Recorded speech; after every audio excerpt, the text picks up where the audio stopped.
Sambil menunggu teman-teman yang lain, kita mulai terlebih dahulu saja untuk perkuliahan pertemuan pertama mata kuliah Fisiologi Hewan Eksperimental. Bismillahirrahmanirrahim. Assalamualaikum warahmatullahi wabarakatuh. Waalaikumsalam warahmatullahi wabarakatuh. Baik. Sehat-sehat teman-teman semua. Kelas A, angkatan 2019, mahasiswa biologi. Alhamdulillah kita dipertemukan di suara saya terdengar jelas enggak atau saya kurang keras suaranya? Aman Pak, jelas Pak. Aman ya? Oke, baik. Jelas Pak.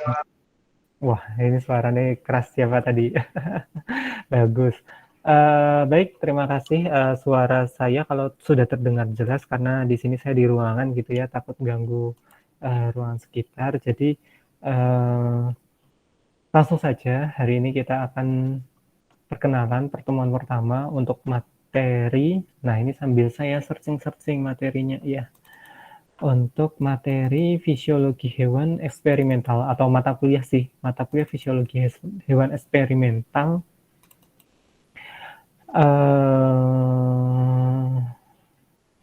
Oke, sebentar. Oke, bukan yang di sini. Oke. Nah, ketemu deh. Saya share screen dulu. Ini masih di kampung halaman ya, teman-teman semua ya? Udah di Jogja, Pak. Oh, udah ada di Jogja ya? Wah. Bagi yang sudah di Jogja, welcome back to Jogja.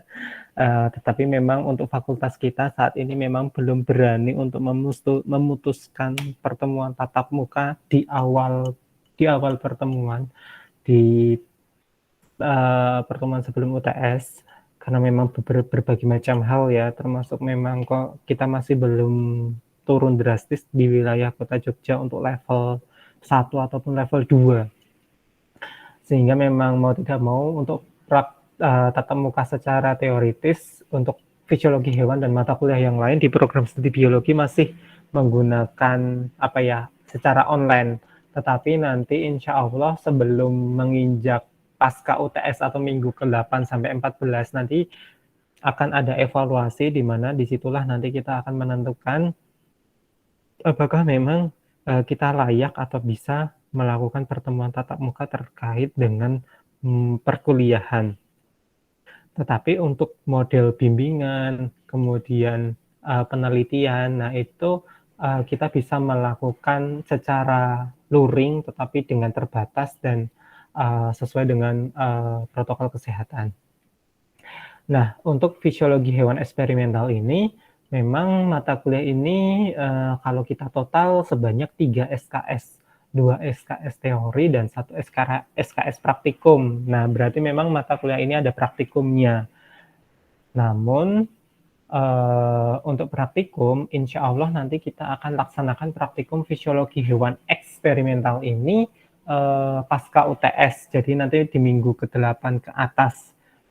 Kenapa? Karena praktikum ini, FISHEW ini, kemudian praktikum mikroteknik juga, saya rasa memang keterampilan anak-anak dalam menggunakan alat atau keterampilan skill praktik gitu ya, itu kok tidak bisa digantikan, walaupun mungkin secara media kita bisa melakukan secara daring, hanya saja pengamatan video itu kurang baik dan hasil evaluasi kemarin juga mahasiswa kurang mantep untuk untuk melakukan praktek.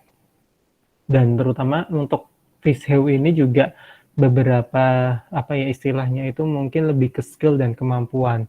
Plus juga mikroteknik besok itu juga lebih ke skill keterampilan. Jadi sepertinya agak susah dan memang alat-alat dan fasilitas itu tidak ada di rumah. Jadi memang tidak bisa diwakilkan model praktikumnya. Sehingga kemarin saat saya ditanya, memang saya akan berencana dan akan merencanakan model praktikumnya itu secara luring. Jadi teman-teman diharapkan datang, tetapi kita melihat dulu kondisi pandemi saat ini. Semoga ada perkembangan terbaru, turun level terus, sehingga nanti insya Allah pertemuan tatap muka bisa kita laksanakan. Kemungkinan untuk teori kemungkinan untuk praktikum. Tetapi kalau teori, it's okay untuk semester ini. Sementara saya tidak mempermasalahkan kalau menggunakan online. Tetapi kalau untuk praktikum, nah itu masih apa ya istilahnya banyak problema. Nah, masuk ke materi atau masuk ke perkuliahan kita, judulnya itu adalah fisiologi hewan eksperimental. Saya akan langsung bahwa yang namanya fisiologi itu adalah ilmu cabang dari biologi yang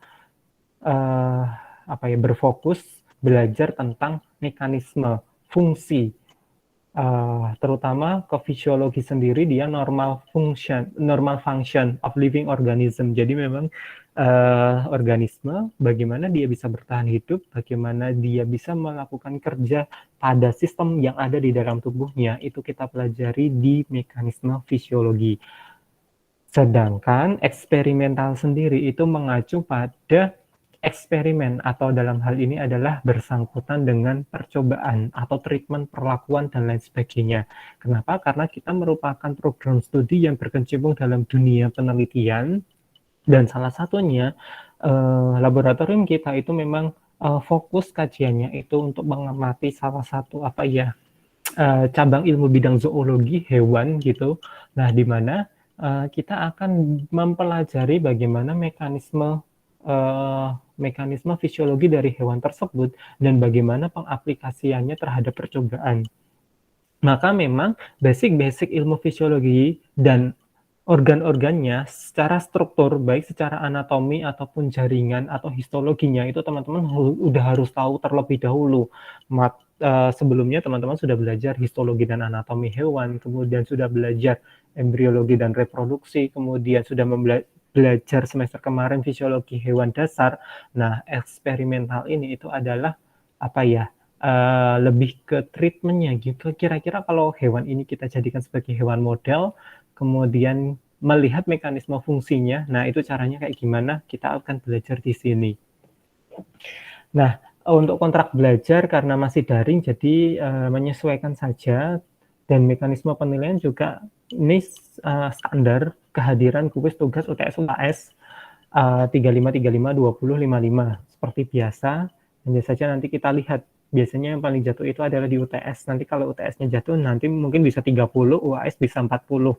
Saya lihat sebaran nilai dari hasil akhirnya dulu, baru nanti saya rubah. Tetapi insya Allah tidak akan menjatuhkan teman-teman semua. Gitu ya, terkait dengan kontrak.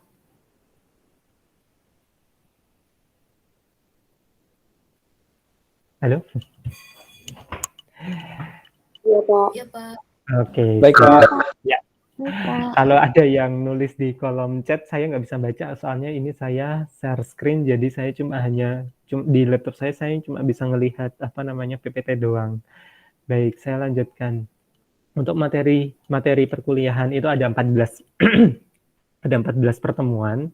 Nah, ini alhamdulillah kita ada tiga dosen yang menjadi tim di mata kuliah FISHEWX ini ya.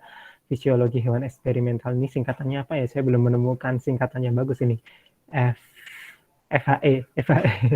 Fisiologi hewan eksperimental ini. Nah, ada saya sendiri, ada Ibu Wulan, Sriwijayanti Wulan dari MSc, dan Ibu Rita Maliza, PhD. Kita bertiga nanti yang akan membersamai teman-teman pada kuliah kali ini. Nah, kemudian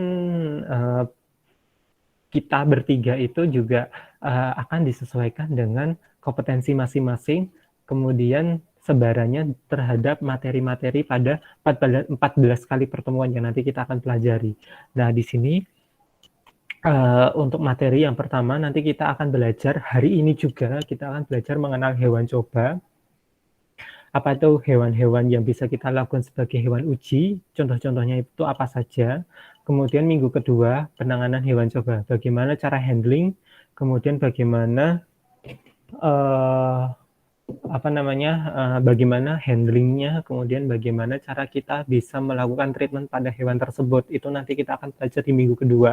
Nanti rencananya pengenalan hewan ini dan bagaimana handling ini saya akan buatkan, atau nanti insya Allah kita akan istilahnya itu nanti kita akan buat praktikumnya. Jadi insya Allah nanti praktikumnya baru full menggunakan hewan coba.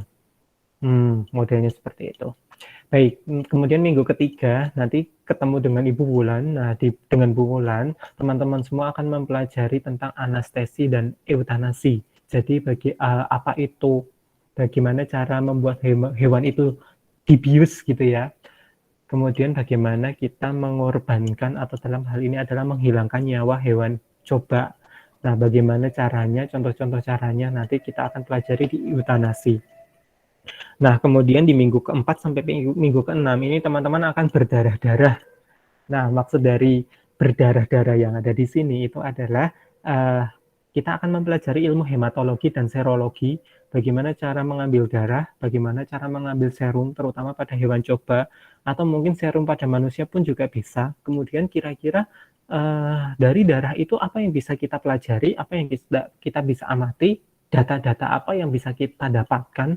Nah, kira-kira bisa nggak dari darah itu kemudian kita melakukan sebuah percobaan atau apa ya istilahnya penelitian dan lain sebagainya. Nah, darah itu banyak sekali yang bisa kita kaji secara komponen biokimiawi ataupun secara seluler. Nah, itu nanti belajar dengan Ibu Wulan. Di minggu ketujuh ini agak lebih spesifik dari darah gitu ya. Dari serum itu kemudian kita bisa analisis. Nah, ada beberapa metode atau alat yang kita bisa gunakan, yaitu adalah RIA dan ELISA. Nah, nanti teman-teman akan belajar RIA. Nah, RIA itu siapa ya? Gebetan atau ELISA yang jadi gebetan, saya nggak tahu. Tetapi yang jelas nanti teman-teman akan belajar bersama Ibu Rita. Nah, RIA itu singkatan dari radio immunoassay, kemudian ELISA itu enzim linked immunosorbent assay kalau tidak salah. Jadi yang satu pakai radioaktif, yang satu pakai enzim. Kita memang nggak punya alatnya, tetapi sebagai mahasiswa biologi yang berkecimpung dalam penelitian dan kita nggak tahu besok teman-teman semua kerja praktek, magang atau bahkan kerja di laboratorium mana. Tetapi kalau misalnya memang di situ kalian diminta kerja dengan alat tersebut, minimal kalian sudah tahu secara konsep. Nah, jadi itu minggu ke-7, nanti setelah itu kita UTS. Nah, setelah UTS, balik ke minggu ke-8. Nah, dari RIA, kemudian ELISA itu sebenarnya kita bisa menguji. Kita bisa melihat hormon terutama. Hormon, protein, enzim, komponen parameter biokimia, bahkan SGOT, SGPT, ROS, serum glutamat, peroksida transaminase, ROS, reaktif oksigen spesies. Nah, senyawa-senyawa yang memang dapat kita teliti dan dapat kita amati bagaimana caranya, bagaimana target ini bekerja di dalam tubuh kita, mekanismenya seperti apa, nanti akan belajar dengan Bu Rita. Ini adalah gabungan antara biokimia dengan fisiologi. Kemudian di 9, nah ini sudah kita belajar beberapa apa ya istilahnya itu contoh atau penerapan fisiologi dalam bidang ilmu tertentu. Dalam hal ini adalah toksisitas. Nanti saya akan kasih tahu apa yang dimaksud dengan toksisitas, terutama hubungannya dengan hewan coba. Tetapi desain dari toksisitas ini teman-teman akan belajar apa ya istilahnya itu untuk mempelajari senyawa-senyawa yang ingin kita dapatkan atau yang ingin kita pelajari, terutama mahasiswa biologi itu biasanya menggunakan senyawa-senyawa herbal dari tanaman, sudah belajar terkait dengan nama mata kuliahnya itu apa yang menggunakan senyawa itu apa namanya mata kuliah apa teman-teman semua kayaknya semester ini juga deh untuk mengambil komponen senyawa dari bahan alam itu? Separasi bukan Teknik separasi ya. Nah, dari teknik separasi ini teman-teman semua kan nanti dapat komponen dari bahan alam nih. Nah, kira-kira kalau kita treatmentkan ke hewan uji, kemudian kira-kira dia bersifat racun atau tidak. Nah, pertemuan ke-9 ini nanti teman-teman akan kupas tuntas bersama dengan Bu Rita. Kemudian pertemuan 10 dan 11 ini kita fokus mekanisme fisiologi pada hormon, terutama mata kuliah cabang ilmu endokrinologi, bagaimana penerapan hewan uji terhadap mekanisme hormonal, misalnya diabetes gitu ya, bagaimana nanti cara mempelajari insulin, glukagon, bagaimana kita melakukan treatment hewan uji agar kena DM, nah atau mekanisme hormonal yang lain. Nah, nanti teman-teman belajar dengan Bu Rita juga. Nah, baru di akhir, nah ini saya ini di awal dan di akhir gitu ya. Nah, di akhir ketemu saya lagi, nanti kita akan belajar tentang ilmu reproduksi. Ya, walaupun teman-teman semua sudah pelajari sendiri mata kuliah di mata kuliah reproduksi dan embriologi hewan, hanya saja memang di sini saya akan spesifik lebih ke mekanisme fisiologinya dan bagaimana cara kita melakukan suatu analisis terhadap hewan uji, terutama fokus kajiannya terhadap ilmu reproduksi. Jadi nggak sebatas cuma mempelajari organnya saja, tetapi bagaimana aplikasinya. Nah, nanti mungkin di minggu ke-12 saya akan melihat secara dasar, secara basic, kita ngulas lagi, kembali lagi, belajar ilmu reproduksi lagi, baru di minggu 13 dan 14 nanti akan saya ajarkan contoh-contoh penelitian-penelitian, terutama mungkin saya sendiri, penelitian saya terkait dengan ilmu reproduksi. Terkait dengan sebaran materi pada mata kuliah ini, ada yang mau ditanyakan?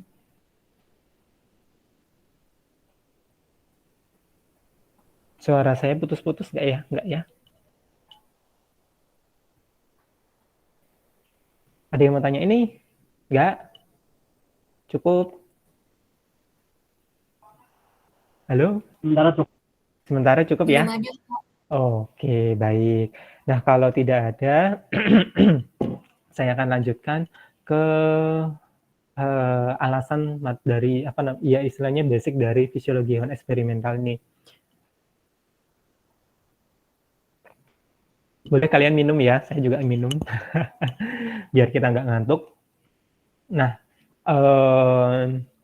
jadi gini, salah satu cabang ilmu biologi terutama ya, atau bukan cabang, tetapi salah satu aplikasi dari ilmu biologi itu adalah melakukan riset penelitian, kemudian menemukan senyawa-senyawa herbal, menemukan manfaat-manfaat dari tanaman, menemukan atau menguji sesuatu senyawa dari alam. Saya bilang alam itu bukan berarti hanya dari tanaman saja, bisa dari hewan, lingkungan, dan lain sebagainya. Nah, di sini saya akan kasih contoh, misalnya bagaimana cara tahap penemuan atau pengembangan obat. Bahkan vaksin pun juga sama mekanisme caranya. Indonesia memiliki banyak sekali biodiversity. Ini adalah keunggulan kita, keunggulan negara kita yang komponen biodiversitasnya cukup banyak sekali. Sehingga sebenarnya kalau misalnya ada alasan mahasiswa nggak punya judul penelitian biologi dalam kajian biologi, itu menurut saya kok aneh, karena biodiversitas Indonesia itu cukup banyak sekali spesies. Nah, saya akan fokus banyak sekali spesies tanaman-tanaman yang tumbuh di Indonesia.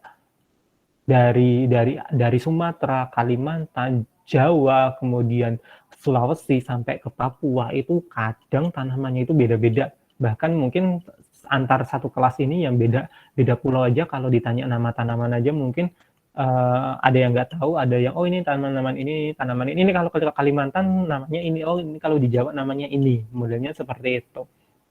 Nah, dari situlah kemudian banyak dong berarti potensi atau kemanfaatan dari tanaman-tanaman herbal yang ada di situ. Kalau di sini kajian saya adalah tanaman. Mungkin tanaman itu bisa dijadikan sebagai obat anti diabetes, bisa dijadikan sebagai obat anti luka bakar, atau bisa dijadikan peningkat kesuburan, atau bisa dijadikan sebagai bahan pengganti nutrisi yang lain, bisa dijadikan sebagai sumber vitamin, bisa dijadikan sebagai peningkat imun. Wah, kan banyak sekali yang bisa kalian kaji. Nah, caranya gimana? Mekanismenya seperti apa? Apakah kemudian kita seperti misalnya secara tradisi gitu ya, asal pakai tanaman dibikin jamu diminum gitu ya? Ya, kalau itu merupakan tanaman yang tidak beracun, bagaimana kalau itu beracun? Nah, dari situlah kemudian kita melakukan sebuah treatment, perlakuan atau penelitian. Misal, secara referensi, secara sistematik gitu ya, teman-teman belajar sistematika tanaman, nama spesiesnya ini, kandungan senyawanya seperti ini. Nah, senyawa itu kira-kira bagaimana responnya terhadap tubuh kita? Mungkin bisa dijadikan sebagai obat diabetes, tetapi ternyata dia dapat menggumpalkan darah, dia dapat meningkatkan kematian. Nah, itu berarti kan nggak bisa dipakai. Nah, dari jutaan spesies yang ada, itu kemudian kita saring. Nah, caranya gimana? Kita bisa melakukan yang namanya screening dan sintesis. Nah, screening ini kalian sudah belajar, atau semester ini kalian belajar bagaimana cara mengetahui metabolit-metabolit atau komponen-komponen yang kita butuhkan. Ada beberapa uji kimia gitu ya. Bagaimana cara menguji vitamin C, bagaimana cara menguji flavonoid, bagaimana menguji saponin. Saponin yang terlalu tinggi itu menimbulkan buih. Nah, saponin ini beberapa persen itu dia adalah sifatnya racun. Nah, ilmu itu yang kalian dapatkan, kemudian nanti kalian akan screening, tahu, oh tanaman ABC kandungannya 1, 2, 3, 4. Oh tanaman C itu kandungannya 3, 7, 8, 9, 10, misalnya seperti itu. Kemudian dalam satu spesies tanaman, dalam satu bagian tanaman gitu ya, itu pun juga antara kandungan kimia di bagian masing-masing organ itu beda-beda. Saya kasih contoh, mungkin flavonoid ada di bunga, tetapi mungkin kita nggak temukan di akar. Mungkin senyawa ini ada di akar, tapi kita nggak temukan di batang, ada di daun, ada di buah, ada di biji. Nah, ilmu itu yang kemudian teman-teman pelajari, kira-kira bagian mana sih yang ingin kita teliti, bagian mana yang ingin kita screening. Jadi, mulai dari spesiesnya aja udah banyak, bagian organnya juga sudah banyak. Nah, kira-kira teman-teman ini mau pakai yang mana? Nah, saya anggaplah di sini contoh gambar. Oke. Nah, ini salah satu contoh gambar bagaimana saya anggap komponen senyawa-senyawa metabolit sekunder pada tanaman yang nantinya akan dijadikan sebagai obat itu ada 10.000 komponen misalnya. Padahal misalnya kalian itu bisa melakukan penelitian hanya satu komponen. Ada 10.000 kompon bahan gitu ya. Nah, kemudian kita akan melakukan treatment pada hewan uji. Caranya gimana? Ada beberapa tahapan. Tahapan yang pertama kita sebut sebagai preklinis atau praklinis, penelitian praklinis, uji praklinis. Baru setelah praklinis kita lanjut ke uji klinis. Nah, uji klinis pun fasenya ada beberapa tahapan, ada fase 1, fase 2, dan fase 3. Sebelumnya mungkin yang menjadi pertanyaan bedanya antara praklinis dengan uji klinis ini letaknya di mana? Nah, praklinis ini adalah treatment atau perlakuan yang kita perlu menggunakan yang namanya model hewan. Dalam hal ini adalah hewan uji atau hewan coba. Baru nanti kalau di praklinis ini aman, kita bisa treatmentkan ke manusia, atau uji klinis inilah yang kita sebut sebagai kita treatmentkan pada manusia. Itu aja fasenya ada 1, 2, 3, ada 3 fase. Kok fasenya ada 3? Kenapa? Karena kita ingin memastikan bahwa senyawa yang kita teliti ini adalah aman dan tidak menimbulkan efek samping. Pun kalau misalnya menimbulkan efek sampingnya itu kita masih bisa atasi atau tidak begitu berdampak buruk terhadap kesehatan dari pasien misal. Nah, fase 1 itu biasanya dilakukan oleh orang-orang normal. Orang-orang sehat misalnya, kalau ini dalam hal ini adalah obat. Fase 2 itu adalah bisa orang sakit ataupun orang normal, tetapi kalau orang normal dia bisa dalam jumlah yang cukup banyak, tetapi kalau fase 2 ini adalah orang sakit, berarti orang sakit yang kurun waktu jumlahnya sedikit. Bukan kurun waktu, orang sakit yang jumlahnya sedikit, atau pasien tersebut yang jumlahnya sedikit. Kalau kita penelitian tentang diabetes, ya berarti adalah orang yang mengalami diabetes, tapi jumlah populasinya sedikit, sampelnya sedikit. Fase 3 barulah orang sakit dengan jumlah populasi yang banyak. Nah, saya akan cerita di sini, misalnya 10 komponen yang nantinya dia akan menjadi obat diabetes misal, dari tanaman-tanaman tersebut, itu ternyata, dari 10.000 ini, yang dia memiliki senyawa yang kita butuhkan itu cuma ada 250. Nah, misal, ya udah 250 ini yang kita pakai. 250 ini kita bukan uji semua ya, misalnya ini dalam satu siklus. Nah, dari 250 misalnya, berbagai macam penelitian di Indonesia, kemudian dia melakukan penelitian secara praklinis menggunakan hewan uji.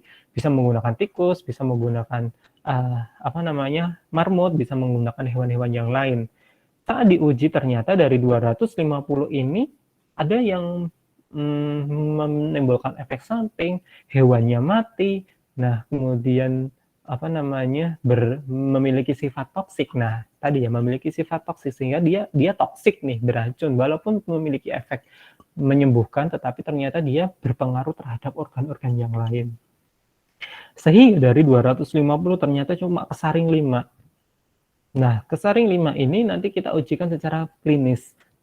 Jadi, benar-benar bahwa praklinis ini adalah memastikan bahwa dia tidak memiliki efek samping. Dan ini aman untuk hewan. Jika aman untuk hewan, berarti kemungkinan besar aman untuk manusia juga.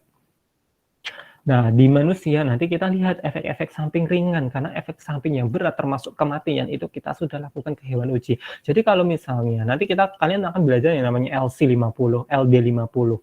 Bagaimana kemudian saat kita kasih treatment, dia membunuh sekitar 50% populasi. Nah, kalau seperti itu ya kita nggak bisa teruskan ke penelitian klinis. Kita nggak bisa lanjut ke manusia. Wong hewan aja 50% mati kok mau ke manusia. Itu kan nggak boleh. Nah, ya sudah. Nanti kalau dari manusia itu ternyata di 5 komponen itu ternyata ya minim menimbulkan efek samping itu cuma 1, kita ketemu 1 obat, ya udah 1 obat ini yang kemudian diregistrasi oleh BPOM, kemudian dia aman untuk dikonsumsi dan diperbanyak oleh pabrik misalnya beberapa perusahaan. Ini kalau misalnya teman-teman kerja di perusahaan-perusahaan tertentu. Jadi misalnya kayak kemarin ada yang ke Sido muncul gitu ya. Kalau ingat kemudian ada yang misalnya ke Bio Farma, ada yang ke Kimia Farma. Nah, itu bagaimana cara mereka membuat obat, itu treatmentnya seperti ini. Dan ini butuh waktu bertahun-tahun, bahkan berpuluh-puluh tahun. Nggak mungkin setahun itu kemudian dapat registrasi, itu nggak bisa. Ini fase-fasenya cukup banyak, termasuk dengan vaksin. Vaksin pun juga sama mekanismenya seperti ini. Dari kandidat vaksin yang banyak banget gitu ya, kemudian dilakukan kepada hewan uji dan ternyata hewan uji itu mendapatkan respon yang negatif, maka kita tidak bisa lanjutkan ke treatment selanjutnya atau ke manusia. Maka memang vaksin misalnya kayak Moderna, kemudian Sinovac, kemudian Pfizer, kemudian vaksin-vaksin yang lain misalnya. Nah, itu mereka memang benar-benar sudah sesuai dengan penelitian, bahkan dia sudah melalui praklinis maupun uji klinis karena memang memastikan keamanan dari pasien-pasien tersebut. Ada pertanyaan, silahkan.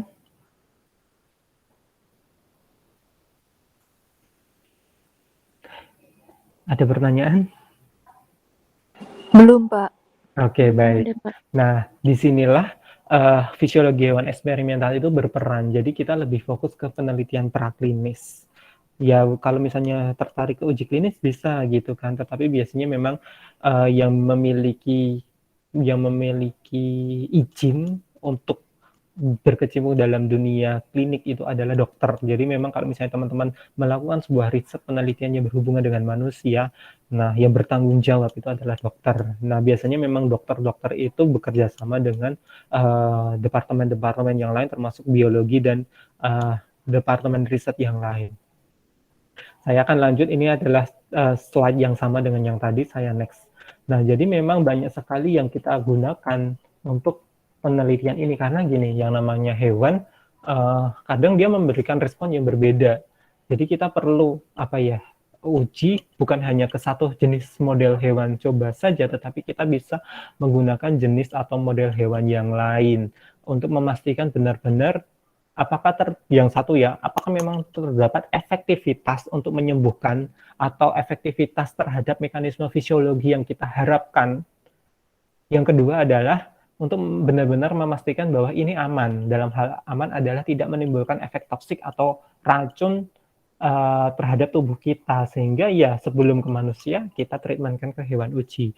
Jadi enggak semerta-merta kalau misalnya pakai tikus aman kemudian langsung lanjut ke klinis, enggak seperti itu. Masih ada tahapan-tahapan praklinikal yang lain, termasuk hewan-hewan mulai dari golongan kelas bawah gitu ya, invertebrata, kita bisa lakukan menggunakan serangga atau menggunakan model hewan yang lain, larva, kemudian nanti menengah gitu, naik tingkatan misalnya hewan-hewan mamal tetapi kecil, mencit, hamster, atau misalnya ayam, itu kita bisa gunakan treatment. Kemudian ke atasnya lagi tikus, rabbit, kemudian ke atasnya lagi kita bisa lakukan ke sapi atau ke kuda, atau misalnya kita bisa uji ke babi. babi kalau di Indonesia jarang menggunakan babi, tetapi di luar negeri itu udah hal yang biasa penelitian menggunakan babi, kemudian lanjut bisa ke makaka atau monyet, kera dan lain sebagainya, baru nanti ke manusia. Nah, banyak ya, jadi bukan hanya semerta-merta, oh teman-teman ini cuma yang namanya hewan model itu ya tikus, enggak. Nah, saya kasih contoh zebrafish, mungkin teman-teman yang suka ikan tahu ikan ini gitu ya, sering di aquascape. Zebrafish ini sebenarnya secara genom, data DNA-nya itu sudah lengkap, dan kalau misalnya pada mamalia ini lebih cenderung digunakan tikus sebagai hewan model, nah kalau ikan itu biasanya zebrafish yang digunakan sebagai hewan model. Kenapa? Karena ya kurang tahu sih, karena inisiator dari penelitinya itu sudah menggunakan zebrafish dan data-data variasi DNA-nya sudah lengkap, jadi mau diapa-apain juga enak gitu. Nah, penelitian ini cukup banyak. Saya baca itu beberapa, kalau misalnya memang teman-teman tertarik kajian embriologi, nah ini bisa dijadikan sebagai model untuk penelitian embriologi, karena kalau misalnya kita analogikan ke hewan yang lain, mekanisme proses pembentukannya mulai dari implantasi sampai perkembangan embrio ya, itu cukup lama. Tetapi kalau untuk ikan itu kita melihatnya cukup dalam jangka waktu, mungkin bukan harian tetapi jam. Bagaimana mulai dari tahap morulasi, gastrulasi, teman-teman kemarin masih ingat ya belajar dengan saya gitu kan, sampai dia melakukan organogenesis itu hitungannya cukup pakai waktu jam, itu sudah bisa. Sehingga nanti kalau misalnya mau lihat ekspresi gen dari perkembangan embrio ini cukup jelas untuk penelitian zebrafish, dan ini sudah biasa digunakan sebagai model hewan coba.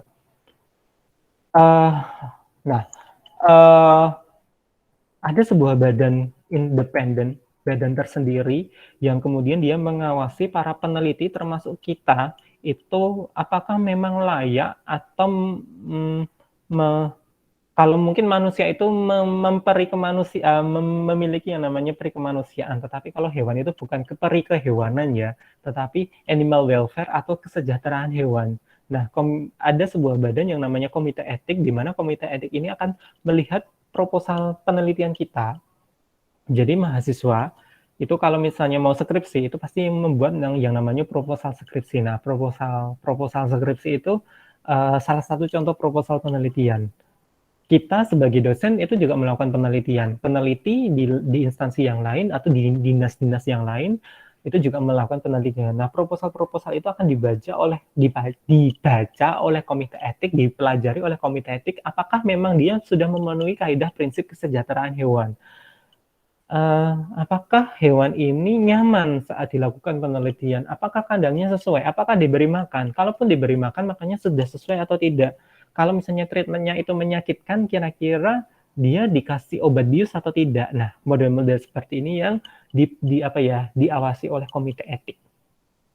Nah, ini kita sebut sebagai kode etik penelitian, karena orang kita sebagai akademisi, orang yang ada di kampus, di universitas memiliki keilmuan, nggak mungkin dong kita asal-asalan menggunakan hewan uji, melakukan treatment yang asal sampai hewannya stres kemudian mati. Nah, kita tidak boleh seperti itu, maka kita ada yang namanya kode etik yang merupakan norma yang dipatuhi oleh peneliti untuk melaksanakan penelitiannya. Nah, saya akan sedikit cerita, walaupun nanti mungkin ini nanti rencananya akan dipelajari juga oleh Bu Wulan, bagaimana cara apply, bagaimana cara membuat kode agar direstui oleh komite etik gitu ya.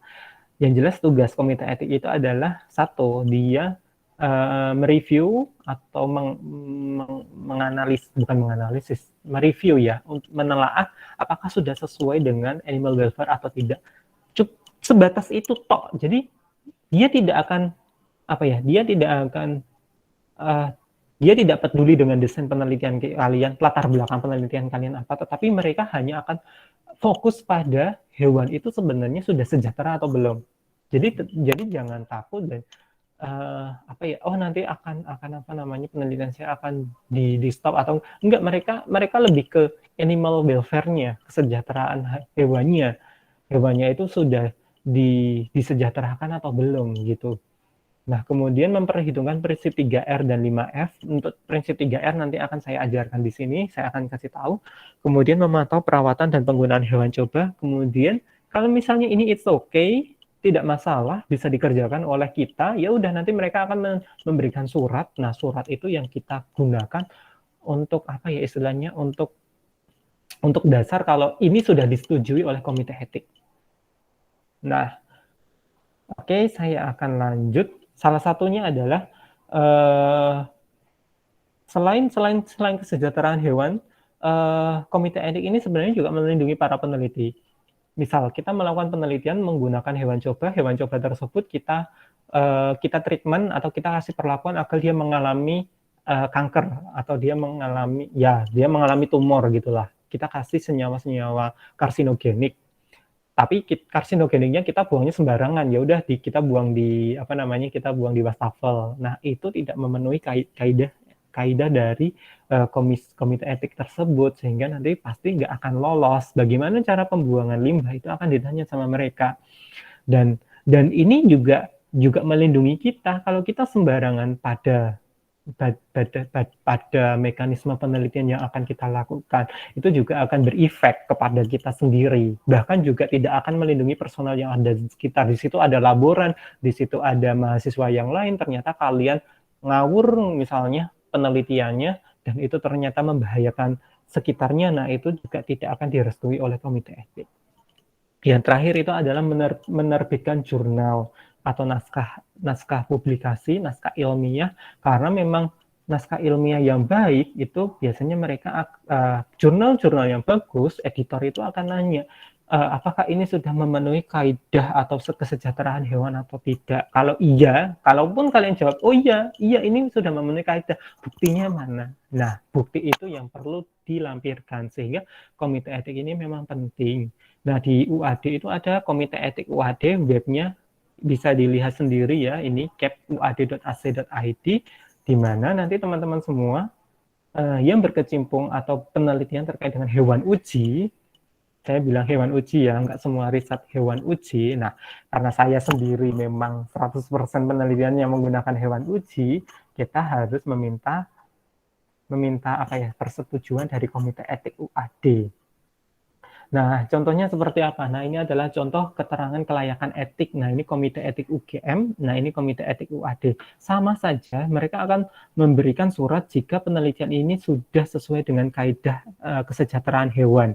Judul penelitiannya apa, di sini juga judul penelitiannya apa, siapa penelitinya, di sini juga ada anggotanya siapa. Nah, ini mahasiswa skripsi ini satu tim gitu ya. Nah, itu kemudian biasanya kalau saya bikin tim. Jadi penelitian saya biasanya kalau untuk mahasiswa saya bikin tim, kemudian tim ini yang melakukan penelitian ini gitu. Nah, sesuai dengan parameternya masing-masing. Nah, kemudian kalau sudah mendapatkan kelayakan, kita biasanya dapat nomor sertifikat ya. Ini nomor sertifikatnya. Di sini juga ada nomornya. Nomor itu yang kemudian nanti kita akan masukkan ke naskah jurnal kita. Nah, ini contoh jurnal. Nah, ini ya. Tadi jurnalnya The Effect of Cashew Leaf Extract.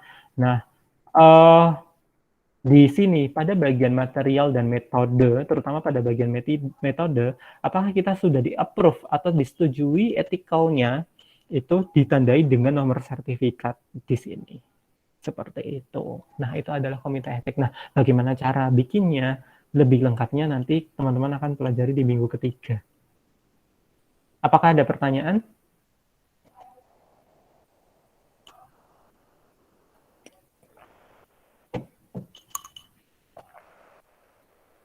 Cukup? Pak, izin bertanya, Pak. Oh ya, silakan. Kalau pada komite etik penelitian tadi dikatakan harus menyejahterakan hewannya, Pak ya. Nah, kemudian untuk hewan coba yang akan diteliti pada organ tubuhnya atau organ dalamnya seperti anatomi hewan itu, gimana ya, Pak? Apakah misalnya nanti dibuat proposal nanti itu dapat disetujui oleh komite etik atau penelitian itu gimana, Pak? Oke. Apakah disetujui oleh komite etik penelitian atau tidak gitu ya? Apakah dia disetujui atau tidak gitu ya? Nah, oke. Kalau kita beda gitu ya. Nah, bakalan disetujui. Jadi yang namanya menggunakan hewan uji itu akan disetujui dan memang akan disetujui. Jadi komite etik itu bukan hanya cuma gini. Mereka tidak hanya menolak dan tidak menolak, menyetujui ataupun menolak. Mereka nggak seperti itu, tapi mereka akan memberikan saran. Nah, saran itu yang harus kita lakukan. Contoh misal, kita ingin mengambil testis. Nah, testis itu pengen saya amati. Nah, berarti kan harus bedah, harus bikin preparat di testisnya. Nah, itu kan berarti harus membunuh. Nah, yang mereka apa ya istilahnya, yang mereka ingin tahu, yang ingin mereka bukan diskusi, yang ingin mereka tahu dan ingin mereka awasi adalah bagaimana cara kamu membunuh hewan tersebut. Apakah dipalu pakai dipalupuk, dipukul gitu, nah itu kan berarti tidak memenuhi kaedahnya. Atau misalnya kamu bius terlebih dahulu, sehingga saat kamu nanti melakukan proses pembunuhan, kasar banget ya, pengorbanan, nggak boleh kata membunuh kalau hewan uji itu, mengorbankan. Saat kalian melakukan pengorbanan, caranya adalah, misal saya kasih contoh, dislokasi leher, nah itu kan berarti meminimalisir rasa sakit yang diderita oleh si hewan uji ini. Nah, itu yang akan disetujui oleh komite etik. Kalau misalnya kamu setrum, seret kayak gitu ya, dia mati tapi gosong gitu ya, itu kan nggak disetujui sama mereka. Atau misalnya pakai praktikum, pakai pinset, atau misalnya pakai pinset sih, pakai silet, atau misalnya pakai cutter, kemudian hewannya itu masih bergerak-gerak, masih segar, masih sadar, kemudian kalian pakai lehernya digorok gitu ya. Nah, itu tidak memenuhi kaidah komite etik. Jadi metode yang kalian nanti akan diamati oleh mereka gitu.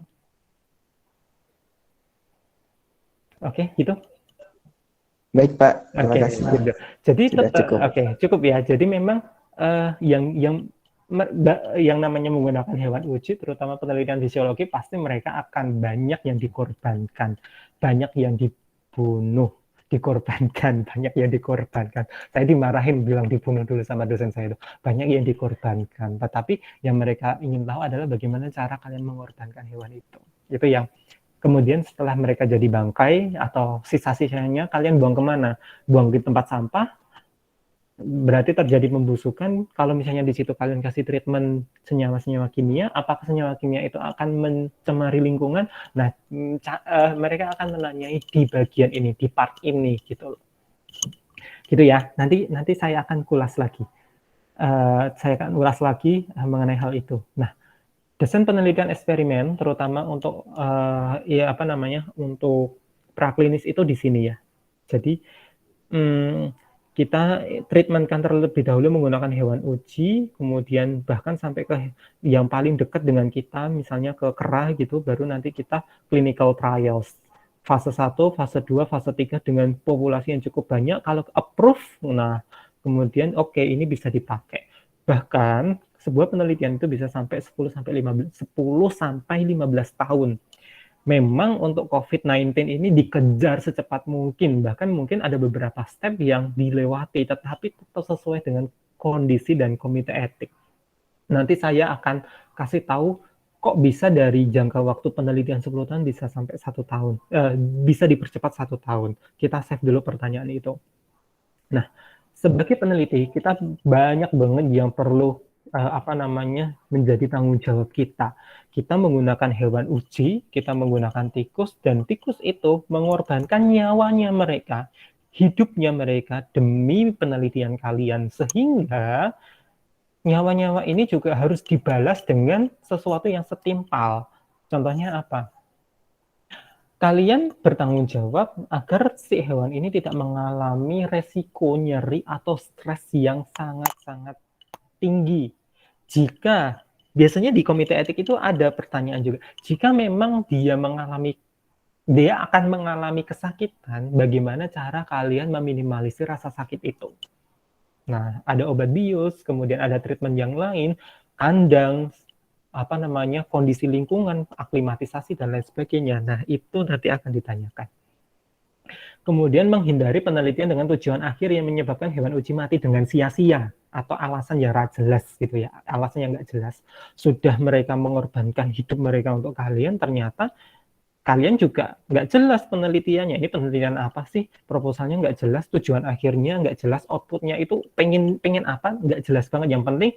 Yang penting hewannya mati ya, nggak boleh seperti itu. Jadi, ini akan hewan ini digunakan sebagai hewan uji untuk obat anti diabetes. Hewan uji ini digunakan sebagai obat untuk meningkatkan kesuburan. Hewan uji ini sebagai analogi jika nanti ingin melihat ekspresi gen atau ekspresi untuk melihat mekanisme kerja protein dari bla bla bla. Itu cukup jelas. Berarti itu bisa kalian gunakan menggunakan hewan uji. Kemudian tidak boleh teman-teman itu melakukan hewan uji atau melakukan pengulangan hewan uji untuk eksperimen yang berbeda. Karena mahasiswa skripsi gitu ya, mahasiswa tugas akhir berarti ongkir gitu ya, berarti ongkos. Kemudian ya udah deh, aku penelitian pakai tikus melihat gatal-gatal, melihat efek gatal sehingga nanti saya uji pakai alergen. Udah selesai sebulan di treatment tikusnya. Kamu mau pakai enggak nih? Bayarnya separuh aja gitu ya. Tak pakai buat obat luka bakar, tak kasih treatment luka bakar. Sudah 1 bulan dikasih alergen, kemudian bulan depannya dia dikasih luka bakar. Nah itu nggak boleh. Itu harus menggunakan hewan uji masing-masing. Karena apa? Karena kalian istilahnya itu meningkatkan rasa sakit dari hewan tersebut. Awalnya sudah gatal-gatal, kemudian nanti dia dikasih treatment yang lain, itu benar-benar tidak boleh. Nah, yang boleh yang seperti apa? Kalau misalnya parameternya yang banyak itu boleh. Jadi misalnya dikasih luka bakar, kemudian si A melakukan pengamatan pada jaringannya. Si B melakukan pengamatan pada penyembuhan luka bakarnya. Si C dia melakukan pengamatan pada komponen darahnya. Itu boleh. Karena treatment yang penting adalah intinya kan treatment ke hewannya ya. Yang dilakukan hanya satu, tetapi parameter yang diamati cukup banyak. Kemudian meminimalisir durasi penelitian. Saya kasih contoh. Ada tikus yang kita kasih treatment asap rokok untuk melihat stres oksidatif pada tikus tersebut. Nah, ternyata dari review jurnal yang sudah teman-teman baca, paparan asap rokok selama 1 bulan dan paparan asap rokok selama 2 bulan itu menghasilkan paparan yang sama untuk treatmentnya. Nah, maka kalian sebagai peneliti itu harus memilih waktu durasi yang sudah mewakili tetapi durasinya cukup ringkas, berarti yang waktunya 1 bulan.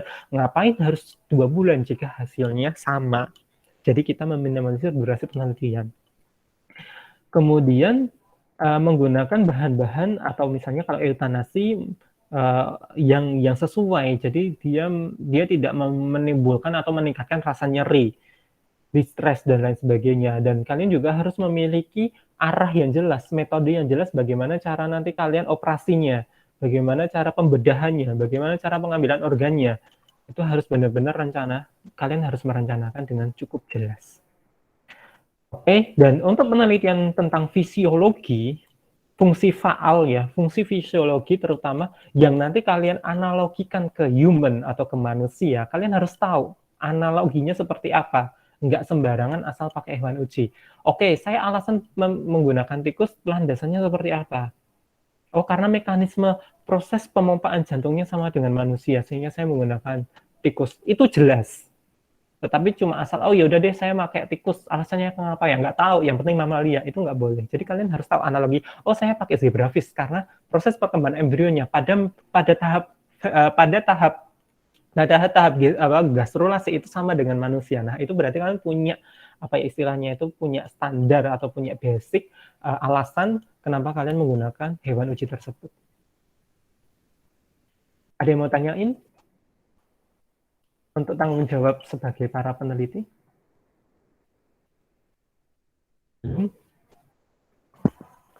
Belum ya? Ada? Halo? Belum ada, Pak. Oke, baik. Kalau belum ada, saya lanjutkan lagi. Nah, tadi bahwa yang namanya komite etik, kaidah etik itu harus memenuhi yang namanya prinsip 3R. R itu apa ya? Ini konsepnya dari Russell dan Barthes atau Burts ya. Aduh, saya deso banget ini bacanya apa. Nah, konsep 3R ini apa sih? Yang pertama adalah replacement, kemudian yang kedua adalah reduce, kemudian yang ketiga adalah refinement. Apa itu? Nah, sekarang kita coba yang pertama dulu, replacement. Kita harus mempertimbangkan dulu yang namanya kita menggunakan hewan model itu ada alasan, ada dasar kenapa kita menggunakan hewan itu. Nah, kita harus mempertimbangkan. Nah, pertimbangan itu harus ada dua alternatif. Yang pertama adalah relatif, kemudian yang kedua adalah absolut. Yang dimaksud dengan relatif itu adalah pemanfaatan hewan uji dari kelas hewan yang tidak peka terhadap rasa nyeri, seperti penggunaan larva, hewan-hewan invertebrata, dan lain sebagainya. Tetapi ini kita menggunakan bukti ilmiah ya, bahwa dia tidak peka terhadap rasa nyerinya. Misal kita ingin melihat toksisitas atau efek racun dari sebuah senyawa atau obat. Nah, kita jangan tiba-tiba langsung pakai tikus dulu. Kita coba pakai ikan dulu atau kita coba pakai larva dulu. Kemungkinan dia mengalami kematian atau tidak. Sehingga nanti kita aplikasikan ke tikus itu nggak cuma-cuma gitu loh. Lah kalau misalnya memang di ikan itu membunuh 100% dengan dosis yang rendah saja dia sudah mati, ya berarti kemungkinan ini sudah toksik nanti kita aplikasikan ke tikus. Nah, itu yang kita sebut sebagai replacement relatif. Sedangkan replacement absolute itu kita menggunakan model penelitian yang lain. Contoh, kita menggunakan perangkat lunak komputer bioinformatika. Ingin melihat bagaimana mekanisme kerja dari protein, nah kita menggunakan model dari bioinformatika. Nah, itu sudah bisa mewakili sehingga penggunaan hewan-hewan praklinis itu kita bisa skip. Nah, ini mungkin yang bisa digunakan para dalam pandemi COVID-19 saat ini dalam pembentukan vaksin. Nah, ada beberapa penelitian atau model-model praktis yang bisa kita skip karena kita bisa menggunakan sel line atau kultur sel, kita langsung uji ke sel kultur secara langsung, kemudian efeknya seperti apa, bagaimana mekanismenya, bahkan kita bisa melajari ikatan protein langsung, atau kalau kadaver biasanya untuk pengamatan manusia sih, maksudnya untuk praktikum anak-anak kedokteran gitu ya.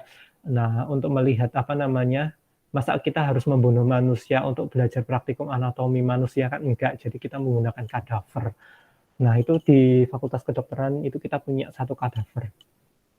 Gitu. Nah, ada pertanyaan untuk R yang pertama. Nah, ini salah satu contoh ya. Mungkin kalau teman-teman besok advance, pengen studi lanjut, S2, S3, nah berhubungan mainnya itu dengan kultur sel gitu ya. Kultur sel hewan gitu kan, sel mesenkim dikulturkan, sel sperma dikulturkan, atau sel-sel epitel itu kita bisa kulturkan. Nah, biasanya kayak gini, saya pernah praktikum, ya cuma air aja kayak media bakteri gitu ya. Kalau media bakteri itu kan ada agar gitu ya, media agar gitu kan. Nah, kalau di sini juga ada medianya, di dalamnya itu ada sel culture-nya gitu. Ada pertanyaan? Belum. Baik. Oke, thank you. Saya lanjut ke reduksi. Reduksi dalam hal ini adalah kita itu sebenarnya meminimalisir jumlah hewan yang kita gunakan. Kalau kita bisa pakai yang sedikit, kenapa kita harus pakai banyak? Kalau kalian itu menentukan penelitian, kemudian kalian pengen mengerjakan skripsi pakai tikus, nah tikusnya yang dipakai berapa? Oh, saya mau pakai 100. Nah, landasan pakai 100 ekor itu dari mana? Dasarnya apa? Kalau misalnya kita bisa pakai jumlah yang sedikit, ya nggak apa-apa. Oh, bisa Pak sedikit. Ya udah saya pakai 4 ekor. Loh, pakai 4 ekor itu dasarnya pakai apa? Apakah sudah memenuhi KD? Oke, dia sudah memenuhi kaidah prinsip kesejahteraan hewan karena jumlahnya sedikit, tetapi secara statistik data apakah sudah sesuai atau tidak. Sehingga jumlah hewan yang dikorbankan itu kalau banyak-banyak, nah itu kan nanti kasihan tikus yang dikorbankan banyak, tetapi ternyata hasilnya sama aja kalau kita menggunakan hewan yang sedikit. Lah terus gimana Pak? Nah kita bisa menggunakan rumus tertentu. Saya kasih contoh, kita pakai rumus Federer. Banyak sekali rumus ya, tetapi kalian yang sering saya gunakan itu adalah rumus Federer. Caranya gini, kalian mau melakukan penelitian, ekstrak etanol daun jambu mete terhadap tikus misal. Nah, terus saya butuh tikusnya berapa? Kita ingin tahu dulu perlakuan atau kelompok yang kalian gunakan itu berapa dulu. Nah, kalian membagi kelompoknya. Yang pertama, kelompok kontrol. Kelompok kontrol itu yang tikus yang nggak dikasih apa-apa, dikasih air aja, dikasih aquades. Kelompok perlakuan 1, dia dikasih ekstrak etanol dosis 10 mg. Perlakuan 2, dia dikasih ekstrak etanol dosis 20 mg. Perlakuan 3, dia dikasih ekstrak etanol dosis 30 mg. Ada berapa perlakuan? Ada 4 perlakuan, ada 4 kelompok. Ada 4 kelompok ya, kontrol, P1, P2, P3. Oke, nah yang jadi bingung, dalam satu kelompok ini, dalam satu kontrol ini, harus ada berapa ekor tikus?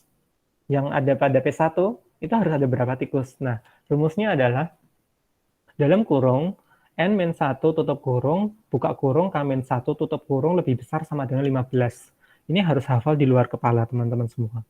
K itu adalah jumlah kelompoknya tadi, berarti ada 4 kelompok. N ini yang kita tanyakan, yang kita ingin tahu kira-kira dalam satu kelompok itu ada berapa ekor.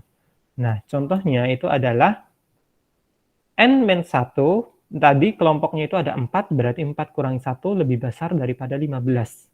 Nah, 4 kurangi 1 sama dengan 3. N-1, 3 lebih besar daripada 15. Angka 3 di sini kita pindah di sisi kanan. Jadi 15 per 3 berapa? 6, Pak. 5, Pak. 6. 15 per 3. 5. Oh iya, 15 5 per 3, astagfirullah. 5. Tapi di sini masih ada N-1. Sehingga ya N yang ingin kita tanyakan tadi, -1-nya kita pindah ke kanan. Men dipindah berarti jadi plus. 15 plus 1 hasilnya adalah 6. Berarti ada 6 ekor per perlakuan atau per kelompok. Jadi nanti kontrol ada 6 ekor, P1 ada 6 ekor, P2 ada 6 ekor, P3 ada 6 ekor. Itu minimal, boleh lebih, tetapi minimal di sini adalah 6. Nah, kan kita nanti pakai yang minimal. 6 kali 4 berarti ada berapa? 24. 24, Pak. 24, Pak. Nah, ada 24 ekor yang kalian butuhkan untuk penelitian yang kalian desain tadi.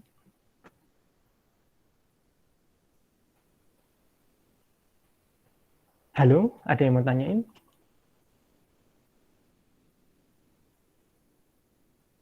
Jelas, Pak. Oke, jelas ya. Ada yang masih bingung dengan hitung-hitungan ini? Gampang ya? Gampang lah. Itu minimal, jadi boleh lebih nggak Pak? Boleh, kayak misalnya dikasih cadangan juga boleh, tetapi jangan lebih-lebih, minimal 6, ya udah Pak saya pakai 12 ya, podo wae, ngapain kamu hitung pakai feather, kalau kamu lebihnya sampai 12 ya, 6, 7 itu boleh, gitu. Karena kalau misalnya kurang dari 6, nanti kalau kalian hitung secara statistik, misalnya kalian uji ANOVA, itu nanti hasilnya nggak terlalu bagus, karena ulangannya relatif sedikit. Gitu ya, saya next. Refinement itu apa? Mengurangi rasa nyeri, ketidaknyamanan yang dialami oleh hewan selama dan sesudah penelitian. Pemilihan metode juga harus diperhitungkan, bagaimana cara kalian menentukan obat biusnya, obat bius apa yang kalian gunakan, kemudian bagaimana cara kalian handling atau memegang hewan, agar hewan itu nyaman selama penelitian dilakukan, kemudian bagaimana cara kalian membuang atau menghilangkan sisa-sisa bahan yang digunakan pada penelitian. Dalam hal ini pun juga bangkai dari hewan itu. Nah, ini ada alat yang namanya insinerator gitu ya. Di rumah sakit banyak untuk membuang bahan-bahan yang disposable, alat suntik, kemudian jarum dan lain sebagainya, termasuk hewan ini juga bisa dibakar melalui insinerator sehingga limbah-limbahnya tidak mencemari lingkungan. Kalau itu misalnya adalah limbah-limbah toksik atau limbah-limbah yang beracun. Oke, nah sekarang kita lihat hewan coba jenisnya itu apa. Ada beberapa model hewan yang kita bisa gunakan. Saya kasih contoh pemodelan tipe diabetes gitu ya. Ada model hewan yang secara genetik, ada model hewan yang secara non-genetik. Kalau secara genetik itu berarti hewannya ini kita sudah melakukan mutasi, kemudian kita sudah transgenikan, kita sudah bikin si hewan ini mengalami diabetes misalnya. Dia sudah memiliki gen yang mengekspresikan penyakit diabetes. Nah, itu berarti model secara genetik. Biasanya mahal nih harga hewan yang modelnya seperti ini.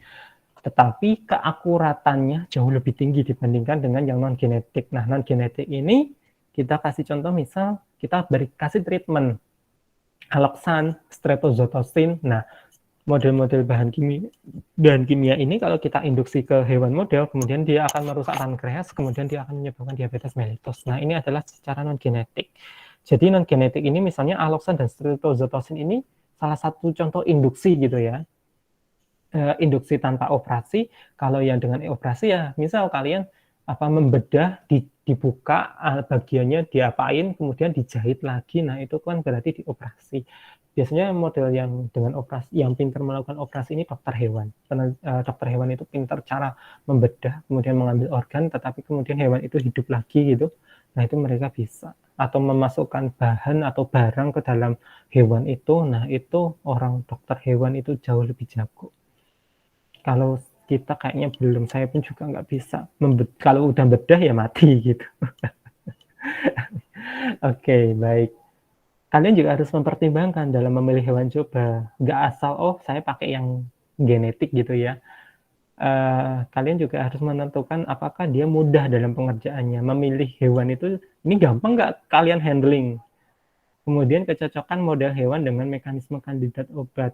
Kira-kira kalau misalnya pakai tikus, ini dia ngefek nggak? Jangan-jangan dia efeknya pakai mencit. Ya udah, kita pakai mencit, jangan pakai tikus. Kesamaan penyakit pada manusia. Nah, kalau hewannya ini ya, misalnya kalian, gampangnya ya, kalian penelitian menggunakan penelitian untuk mengamati obat panu. Untuk membuat obat panu, kalian pakai tikus itu benar. Kalau kalian pakai kalau kalian pakai ikan itu salah. Bagaimana cara menemukan panu pada ikan, misal gitu. Jadi kesamaan penyakitnya harus tahu. Animal welfare itu prinsipnya harus tahu. Dan terakhir ini yang sering menjadi bahan pertimbangan yang cukup berat oleh para mahasiswa, yaitu adalah dana. Memang dana ini cukup besar, sehingga tadi penggunaan model hewan coba itu juga perlu perlu benar-benar matang. Nah, biasanya kalau saya sebagai pembimbing itu, yaudah kita ngetim gitu kan. Jadi beberapa kelompok, nah sehingga nanti saling menyumbang dana antara satu dengan yang lain. Jadi nggak benar-benar disokong sendiri penelitiannya. Nah, itu bisa. Misal penelitian tentang kualitas reproduksi. Anak A mempelajari kualitas sperma, anak B mempelajari organ testis, yang kelompok B mempelajari epididymis, yang kelompok yang anak C epididymis, yang anak D melihat hormon testosteron. Nah, itu kan bisa jadi tim. Oke. Oh ya, terakhir teknik pembuatan model. Ya, kita harus tahu model apa yang nanti kita akan buat dan bagaimana cara metodenya. Apa saja hewan yang kita bisa gunakan? Tadi saya sudah bilang ada zebrafish gitu ya, ada tikus dan lain sebagainya. Nah, kita akan mengenal lebih dekat lagi. Nah, ini salah satu contoh yang lain, ada marmut, kavia gitu ya. Bisa dibaca sendiri deskripsinya, tetapi dia nggak memiliki ekor sih, ekor yang panjang maksud saya.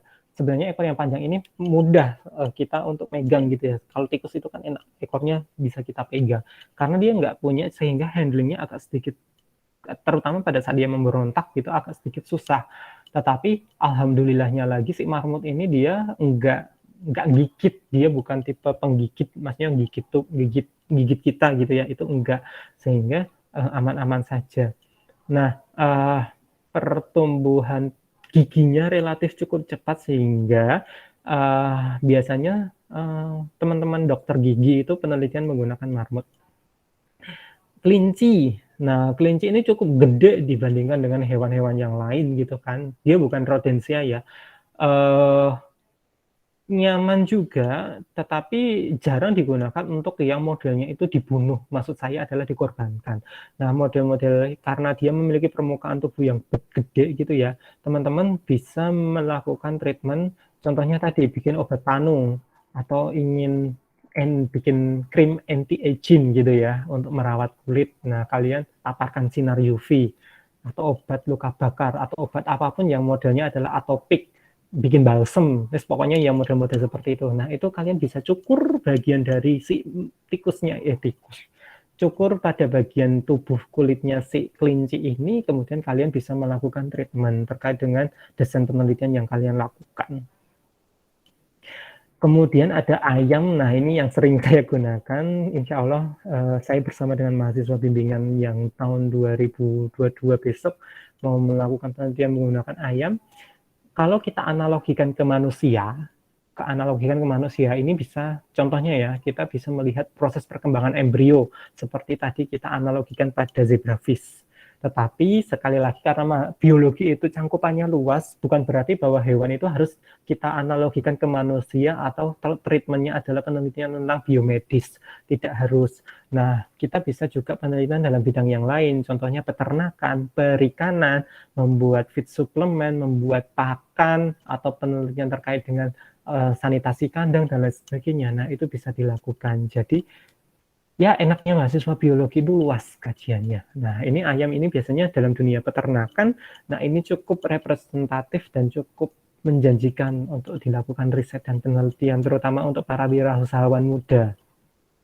Monyet atau makaka fascicularis gitu ya, nah ini sering jadi problematika atau sering masuk di berita juga ya, Cina kekurangan monyet dan bla bla bla. Memang monyet ini memang darahnya ya itu juga bisa digunakan untuk penelitian gitu, karena dia juga memiliki kemiripan dengan manusia cukup tinggi. Tetapi sebelum ke monyet kita harus memastikan penelitian praklinis sebelumnya atau menggunakan hewan-hewan kelas yang lebih di bawah dari makaka itu sudah berhasil dulu.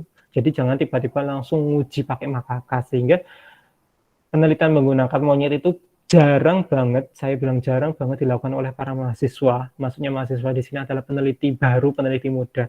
Jadi penelitian yang ada di sini oleh para peneliti yang sudah senior atau orang yang bekerja di lembaga instansi penelitian tertentu.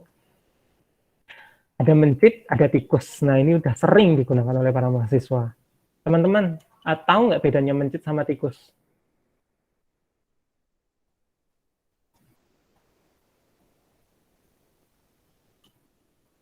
Ada yang bisa jawab? Nggak tahu, Pak. Hah? Nggak tahu? Yang tahu, ayo. Kalau mencit yang kecil, kalau tikus yang gede, Pak. Oke, itu yang paling gampang ya. Yang mencit ya, ala kalau bedanya mencit sama anak tikus. Kan anak tikus kecil. Warnanya, Pak. Warnanya gimana? Kalau tikus kebanyakan kan hitam, kalau mencit tuh putih gitu. Oke, nah konsep ini yang harus kita pelajari bareng-bareng ya. Terkait dengan ukuran, saya benarkan. Ukuran mencit itu lebih kecil daripada ukuran tikus. Nah, gambar yang ada di sini itu adalah mencit. Nama lainnya adalah mus musculus. Terkait dengan warna, nah ini menarik. Sering ada salah konsep bahwa yang namanya putih itu adalah mencit, yang warnanya hitam itu adalah tikus. Itu salah. Jadi, semuanya itu bisa berwarna tergantung dari apakah dia albino atau tidak. Nah, ini adalah tikus, dalam nama latinnya adalah ratus, bisa ratus norvegicus, ada bisa ratus. Tapi yang digunakan untuk tikus laboratorium itu adalah ratus norvegicus yang paling banyak. Nah, mencit dan tikus itu sama-sama rodentia, tetapi dia itu spesies yang berbeda banget. Jadi kalau kalian satukan ya nanti mencit ini bisa dimakan sama tikus gitu kan. Ukurannya memang tikus ini gede, 300 gram. Saya punya tikus yang sampai 400 gram. Dan saya pernah penelitian menggunakan mencit dengan ukuran 40, bukan ukuran dengan bobot 40 gram. Tikus itu bisa 10 kali lipat lebih gede dibandingkan dengan mencit. Nah, itu dari ukurannya. Jadi memang lebih gede. Tetapi dari warna, tidak. Karena warna sama-sama albino, dan ini juga warna ini kalau misalnya kalian menemukan warna hitam atau warna warna coklat, ya itu berarti yang ada di got atau di atap kalian gitu ya, di rumah kalian. Nah, itu tikus ini ya sama gitu. Ini yang sering kalian gebuk pakai sapu tapi nggak mati-mati. Nah, itu adalah ratus. Sedangkan yang mencit ini apakah ada juga di alam? Ya ada. Ini yang sering gigit-gigit kabel yang di belakang TV itu, yang tikusnya kecil. Ya kalau ini ya, yang tikusnya kecil-kecil itu, yang mini-mini gitu kan, yang lewat cicit kayak gitu. Nah, itu adalah mencit. Memang secara bahasa, terutama bahasa Indonesia, kita lebih akrab, familiar mengistilahkannya tikus. Tetapi kalau kita lihat secara seksama, mencit dan tikus itu berbeda. Karena mencit kalau kita bahasa Inggris kan artinya mouse, Kemudian tikus bahasa Inggrisnya itu adalah rat. Jadi Mickey Mouse itu adalah Mickey si mencit, bukan Mickey si tikus. Jerry Mouse itu juga berarti dia mencit. Karena kalau kita lihat struktur morfologinya, telinga mencit ini jauh lebih gede daripada tikus. Jadi dia lebar. Nah, kalau Mickey itu kan digambarnya gede gitu ya, gede banget kayak kipas gitu kan. Nah, itu adalah mencit.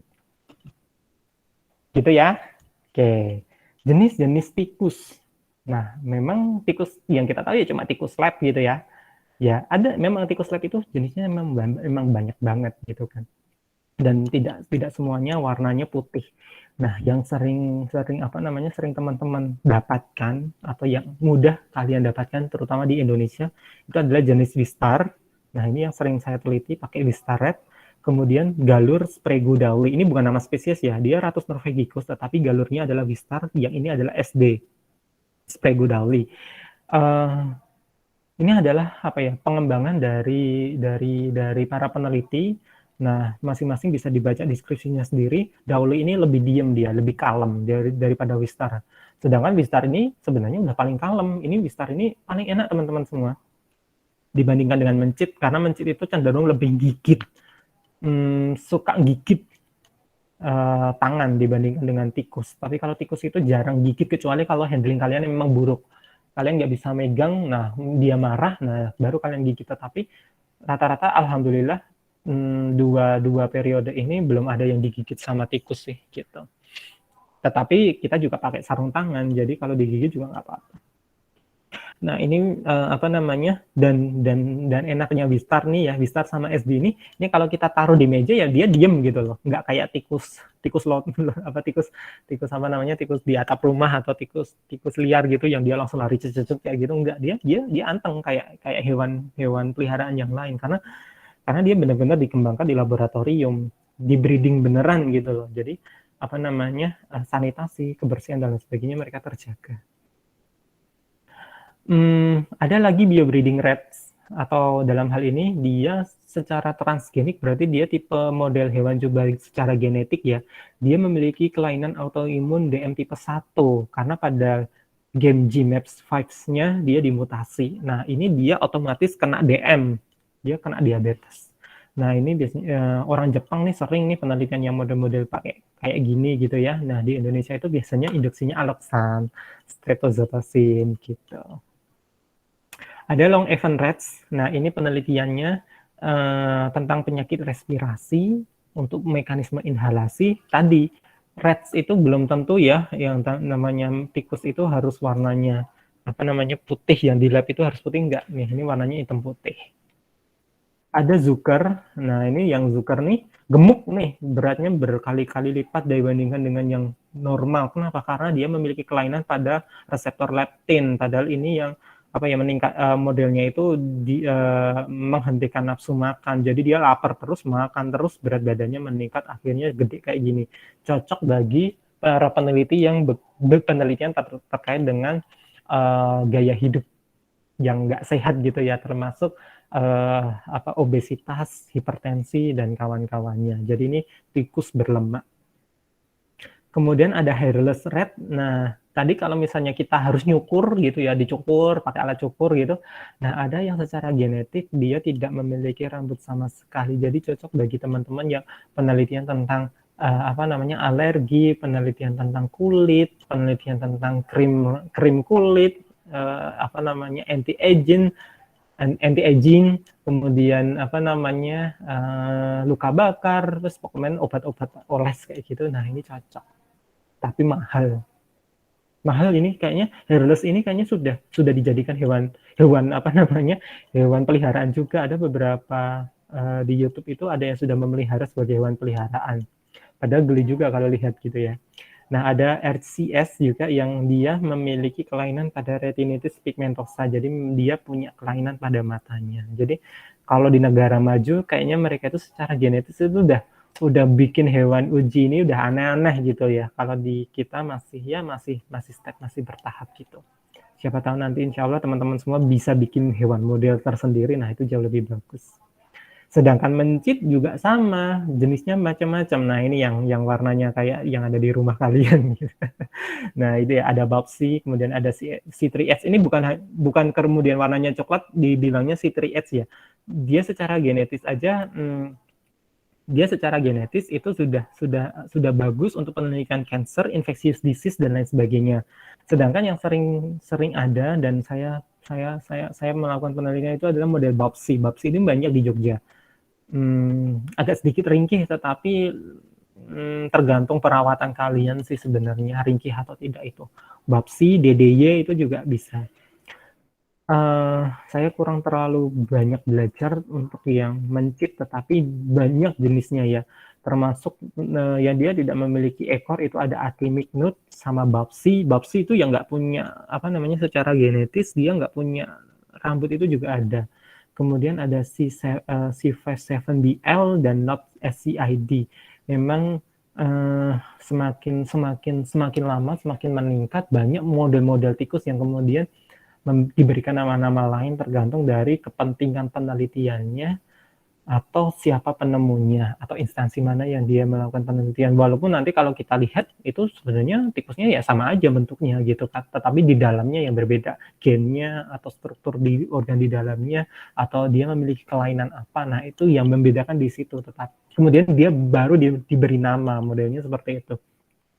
Jadi misal kalau di tempat breeding atau misalnya di lab UGM ya, laboratorium LPPT. Nah, itu mereka punya koleksi tikus banyak banget. Ada Sprague Dowley, kemudian ada Wistar. Nah, kalau misalnya ada tikus yang keluar dari kandang, lepas secara tidak sengaja, itu tidak boleh dimasukkan ke dalam kandang lagi, karena kita nggak tahu galurnya apa. Dan untuk memurnikan galur tersebut agar tidak tercampur-campur, dan ini sudah pasti adalah galur Wistar, ini adalah galur SD, ini adalah tikus model apa, ya kalau yang lepas itu mau nggak mau kita harus korbankan atau harus dibunuh gitu, atau dipelihara di kandang yang terpisah. Jangan dimasukkan ke kandang yang kandang semula, ya semula aja kita nggak tahu dia lepasnya di mana gitu kan. Nanti takutnya dia akan mengacaukan galur yang sudah ada terahe gitu ya. Apakah ada pertanyaan?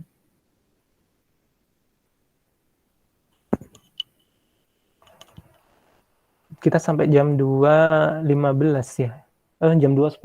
Wah, cepat banget ternyata.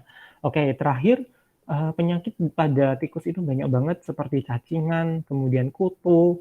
Nah, ini juga jadi termasuk coronavirus, walaupun coronavirus ini bukan COVID-19 ya, jadi memang penyakit model corona ini udah banyak sebelum COVID-19 ini ada gitu kan, jenis virus corona yang lain.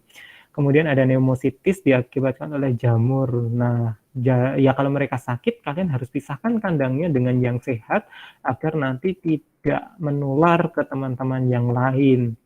Maksudnya teman-teman tikusnya yang lain, atau bahkan dia menular ke manusia. Karena contoh misal tikus yang dia dia membawa leptospirosis, nah ternyata leptospirosis itu bisa menular ke manusia.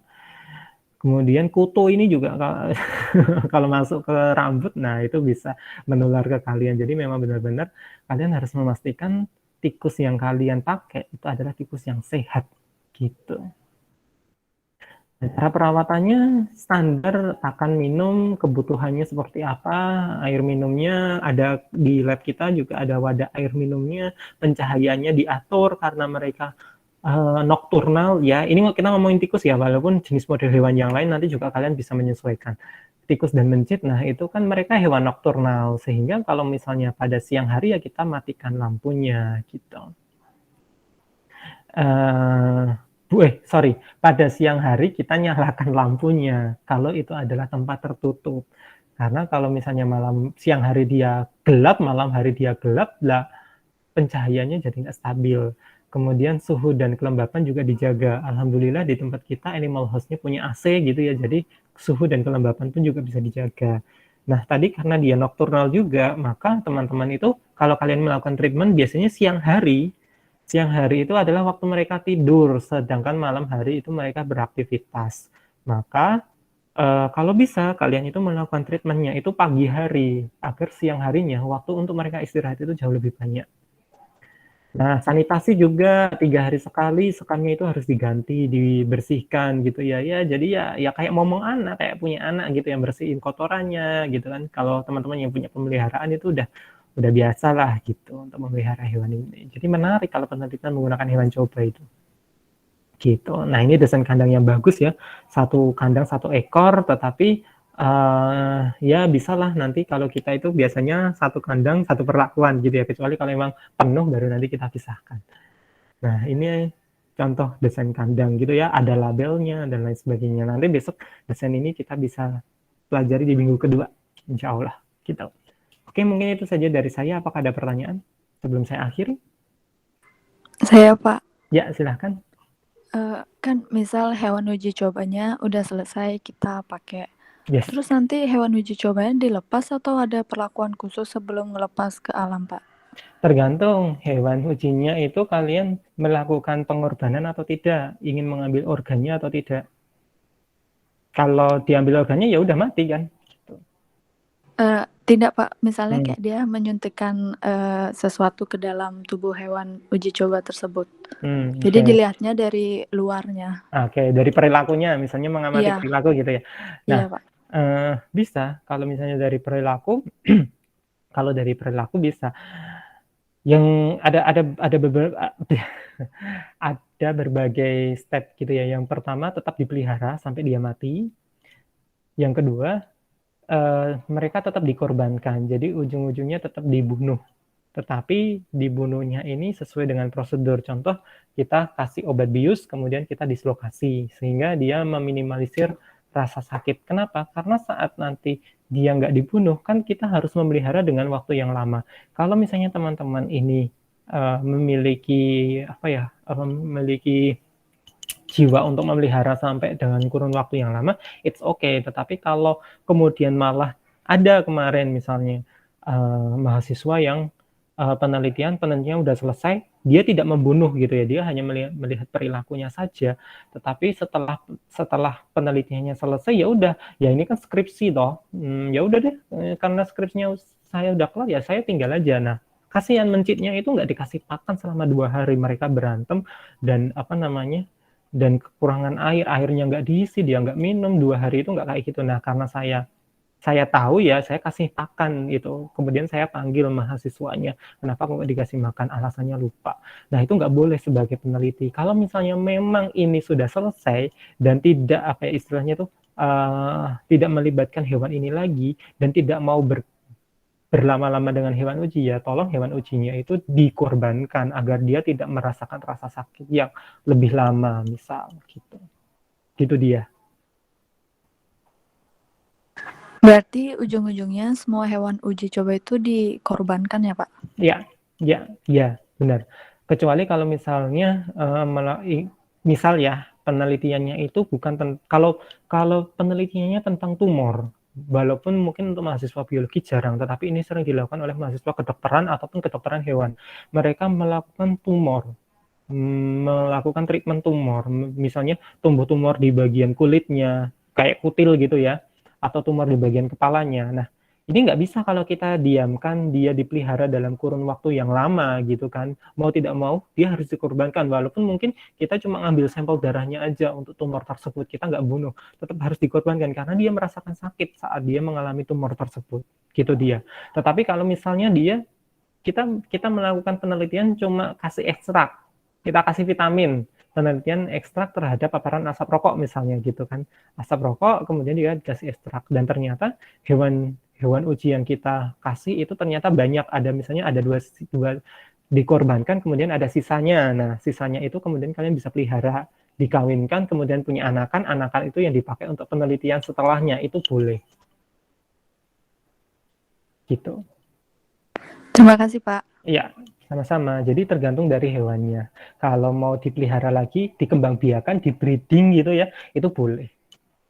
Karena cepet kok ngawinkan. Kemarin itu ada mahasiswa saya itu beli tikus dan ternyata kecolongan, dia itu penelitian tentang reproduksi jantan, itu kecolongan 1 ekor betina. hari kedua atau hari ketiga itu, loh kok ada 1 ekor yang beratnya itu sekitar 300 gram, padahal teman-teman yang lain cuma 200 gram. Saya lihat ya, karena saya belum lihat secara langsung, baru ke situ, ini bunting ini betina gitu kan, ternyata udah dikawinin sama yang laki-laki, yang jantan dikawinin sama yang jantan, dan akhirnya dari 1 ekor itu lahir 12 ekor gitu kan. Nah 12 ekor itu lumayan, akhirnya dibeli sama lab, dipakai buat praktikum. Nah, jadi bisnis itu. Itu juga boleh. Gitu. Karena cepat, sebulan udah selesai, udah lahiran. Bahkan lebih kurang dari 1 bulan itu udah, tikus itu cepat. Nah, itu alasan kenapa tikus dijadikan sebagai hewan uji, karena apa namanya? Breedingnya cepat, kemudian anakannya juga banyak.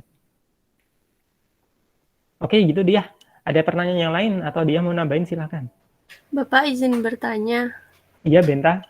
Jika semisal salah satu hewan uji itu ada yang sakit, Pak. Tadi kan katanya harus disendirikan. Nah, itu tetapi masih dalam tahap perlakuan.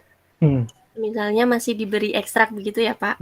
Nah, itu baiknya tetap perlakuan atau bagaimana, Pak? Ya, oke, baik. Pertanyaan yang sudah terjadi oleh mahasiswa. Jadi memang ya kadang-kadang kita tidak mengharapkan sesuatu yang buruk, tapi ternyata itu terjadi gitu ya. Yang diceritakan Benta itu terjadi di penelitian yang tahun 2000, yang baru-baru ini yang saya teliti ini, mahasiswa 2017 itu apa ya, ada yang nggak sehat gitu ya. Emang dia dari awal nggak nafsu makan gitu kan, beda dengan teman-temannya yang sehat gitu kan. Kemudian ada yang sampai matanya bernanah, kemudian keluar darah gitu kan. Ya bisa karena dia infeksi dan lain sebagainya. Ya mau tidak mau harus dipisahkan. Nah, saat dipisahkan kita lihat dulu. Kalau ini cuma gara-gara luka berantem, yang jantan itu biasanya sering berantem. Nah, kalau berantem, kita masih bisa kasih treatment. Karena dia luka yang kemungkinan nanti sembuhnya cepat. Tapi kalau tadi ya, yang lukanya kita nggak tahu, bahkan bisa diakibatkan oleh jamur atau bakteri, nah ini kalau bisa dipisahkan jauh-jauh gitu kan. Kemudian tetap kita kasih pakan, tetap kita kasih minum, tapi kita nggak kasih treatment. Nah kemudian kita ulangannya kurang dong Pak, gitu kan. Iya memang ulangannya kurang, tetapi kan tadi kita sudah menghitung sesuai dengan penelitian kalian itu kan bukan 1 ekor, satu perlakuan 1 ekor, tetapi ada ulangannya kan. Jadi masih ada sisa-sisa temannya yang lain. Dan biasanya saya minta 1 atau 2 ekor sebagai cadangan. Contoh, kalau misalnya secara rumus Federer tadi misalnya cuma butuh 6 ekor, maka teman-teman tolong siapkan 7 ekor atau siapkan 8 ekor. Dengan anggapan 2 ekor ini sebagai cadangan, nantinya kalau ada apa-apa sama teman yang lain, itu bisa sebagai pengganti. Jadi tidak perlu mengulang penelitiannya, Benta. Jadi kita masih punya cadangan. Jadi jangan, ya tapi cadangannya ya jangan 6 ekor, cadangannya ada 6 gitu ya, jadi 12 ekor. Nah itu nggak sesuai kaidah animal welfare juga. Jadi kita harus ya 1-2 ekor cukup sebagai cadangan gitu. Baik Pak, terima kasih. Oke, sama-sama. Ada pertanyaan yang lain? 7 menit nih, lumayan 1-2 pertanyaan. Pak mau tanya. Iya, oh iya, Linin dulu, habis itu Liana. Oke. Izin bertanya Pak, saya tadi masih kurang paham di bagian kecocokan hewan coba dengan mekanisme kandidat obat Pak. Itu bagaimana ya Pak? Oke. Saya kasih contoh. Saya lupa nama obatnya. Saya pernah kasih contoh itu di embriologi dulu tuh ada obat untuk penghilang rasanya. Ini kasus ya, yang akhirnya komite etik itu kemudian meningkatkan apa ya istilahnya itu kelayakan untuk penelitian praklinisnya, yaitu adalah teman-teman tahu nggak obat yang menyebabkan kecacatan pada tahun-tahun lawas, tahun di mana ibu hamil itu beberapa mengalami inflamasi atau rasa sakit nyeri saat hamil, kemudian obat tersebut dikonsumsi dan ternyata hampir beberapa persen cukup gede gitu ya, itu anak yang dilahirkan itu cacat. Saya pernah cerita itu, tapi saya lupa itu di di materi yang mana? Kalau tidak salah di reproduksi. Ada yang masih ingat nggak obatnya namanya apa? Bentar saya cari dulu. Nah, model yang seperti itu, apa namanya, thalidomid. Oke, thalidomid. Nah, obat yang namanya thalidomid dulu sekarang sudah ditarik obat itu. Kenapa kok itu bisa dokter itu bisa meresepkan? Berarti kan sudah diuji ya secara praklinis ya. Memang dia sudah diuji secara praklinis tetapi menggunakan tikus. Dan ternyata saat diuji menggunakan tikus itu janin pada tikusnya tidak mengalami kecacatan. Tidak mengalami kecacatan sama sekali. Sehingga anggapannya saat kita uji menggunakan saat kita treatment kemudian kita treatment ke manusia itu anggapannya ya aman, tapi ternyata banyak ibu hamil yang anaknya mengalami kecacatan saat ibu tersebut mengkonsumsi thalidomid. Nah, kemudian dari situ latar belakang itu kemudian obat ini coba ditreatmentkan pada zebrafish atau pada ikan gitu ya. Ternyata pada embrio ikan ini mengalami kecacatan. Jadi ada ekspresi gen yang kemudian itu muncul yang menyebabkan kecacatan yang akan terekspresi pada manusia dan terekspresi pada zebrafish, tetapi dia tidak terekspresi pada tikus. Walaupun tadi ya secara fisiologis mungkin tikus kedekatan eratnya lebih dekat dengan manusia, modelnya seperti itu. Tapi ternyata ada mekanisme yang seperti ini sehingga kita harus benar-benar tahu pasti bahwa ini bisa kita analogikan ke manusia, gitu. Misal kita ingin melihat apa namanya struktur, misalnya saya melakukan penelitian antispermatogenik untuk menurunkan kualitas pergerakan sperma yang nantinya akan saya treatmentkan kepada manusia, misal sebagai obat KB. Nah, antispermatogenik ini saya aplikasikan ke tikus. Nah, saya harus tahu dulu struktur morfologi sperma dari tikus, proses pergerakannya, jalur sintesisnya itu harus sama dengan manusia. Gimana caranya? Ya kita harus belajar dulu sistem organ pada tikus. Oh ternyata tikus itu sama mekanisme hormonalnya. Dia menggunakan apa namanya? Dia menggunakan hormon testosteron. Nah kemudian testosteron ini kerjanya terblok oleh senyawa-senyawa fitokimia yang saya uji. Nah, saya kemungkinan bisa menganalogikan itu ke manusia. Kemungkinan ini kalau saya analogikan ke manusia, ini akan menghasilkan hasil yang sama. Gituin. Jadi kita harus tahu apa namanya prinsip kerja dari hewannya, kemudian dari manusianya, gitu. Baik Pak, terima kasih Pak. Ya, oke, sip, gitu. Tapi kemungkinan besar untuk tikus dan mencit ini memang kemiripannya jauh lebih besar gitu ya. Kenapa kita nggak pakai manusia aja gitu ya? Pakai manusia, pakai makaka gitu, nggak bisa karena makaka ini hewan yang apa ya, dia jiwa stresnya itu hampir sama dengan manusia. Mereka bisa menangis dan hampir sama dengan manusia sehingga kita menggunakan kera itu kalau penelitian yang praklinis sebelumnya itu udah selesai benar-benar memastikan. Jadi kita nggak boleh penelitian tentang kematian, kita tidak boleh penelitian tentang toksik yang dapat menyebabkan kematian, toksik yang menyebabkan efek samping yang cukup berat pada hewan-hewan yang skalanya besar, gitu. Oke, gitu. Saya lanjut. Liana, mungkin pertanyaan terakhir. Baik Pak, izin bertanya. Jadi dari jenis tikus yang ada itu digunakan sesuai dengan kebutuhannya, begitu bukan Pak?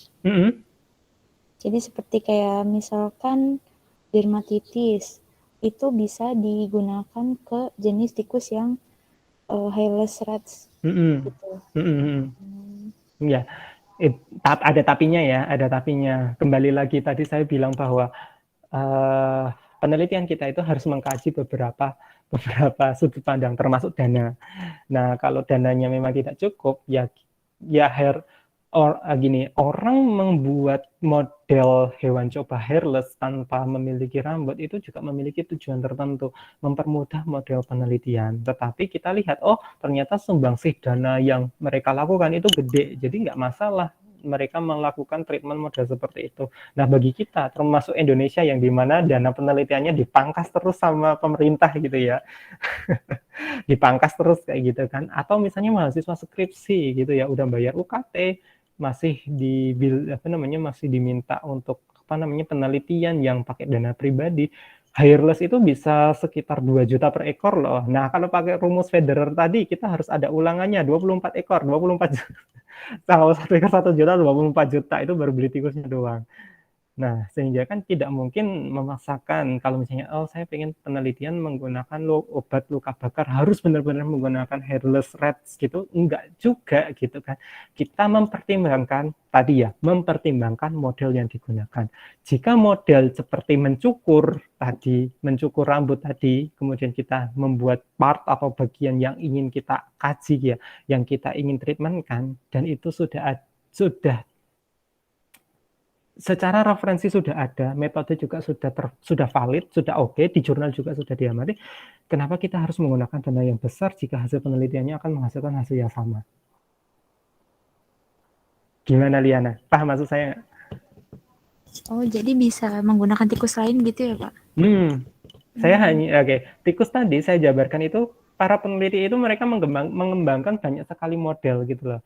Bahkan model transgenik untuk DM itu bukan hanya cuma yang dibuat oleh Jepang saja, di Eropa mereka juga memunculkan jenis tikus yang lain gitu ya. Jadi laboratorium biologi molekuler itu mereka memiliki istilahnya itu penelitian tersendiri. Dan mereka punya paten untuk menamai tikusnya mereka gitu. Tergantung apakah proteinnya yang diblok atau gennya yang diblok atau apanya autoimunnya yang dirusak atau apa. Nah, itu tergantung dari bagaimana cara mereka membuat hewan model gitu. Baik Pak, terima kasih atas jawabannya. Ya, sip. Oke, memang penelitian terkait dengan mutasi gen gitu ya, itu agak sedikit jarang di Indonesia gitu kan. Hewan-hewan, terutama hewan-hewan yang dimutasi gitu ya. Kalau kalian lihat di YouTube gitu kan ada monster hasil mutasi para peneliti ya gitu ya. Sebenarnya mutasi kita itu ya sebatas ini, kebutuhan untuk misalnya untuk penyakit autoimun, kebutuhan untuk penyakit yang hewan model diabetes, jantung dan lain sebagainya, bukan mutasi yang kita pengen bikin monster yang besar kayak gitu. Enggak seperti itu.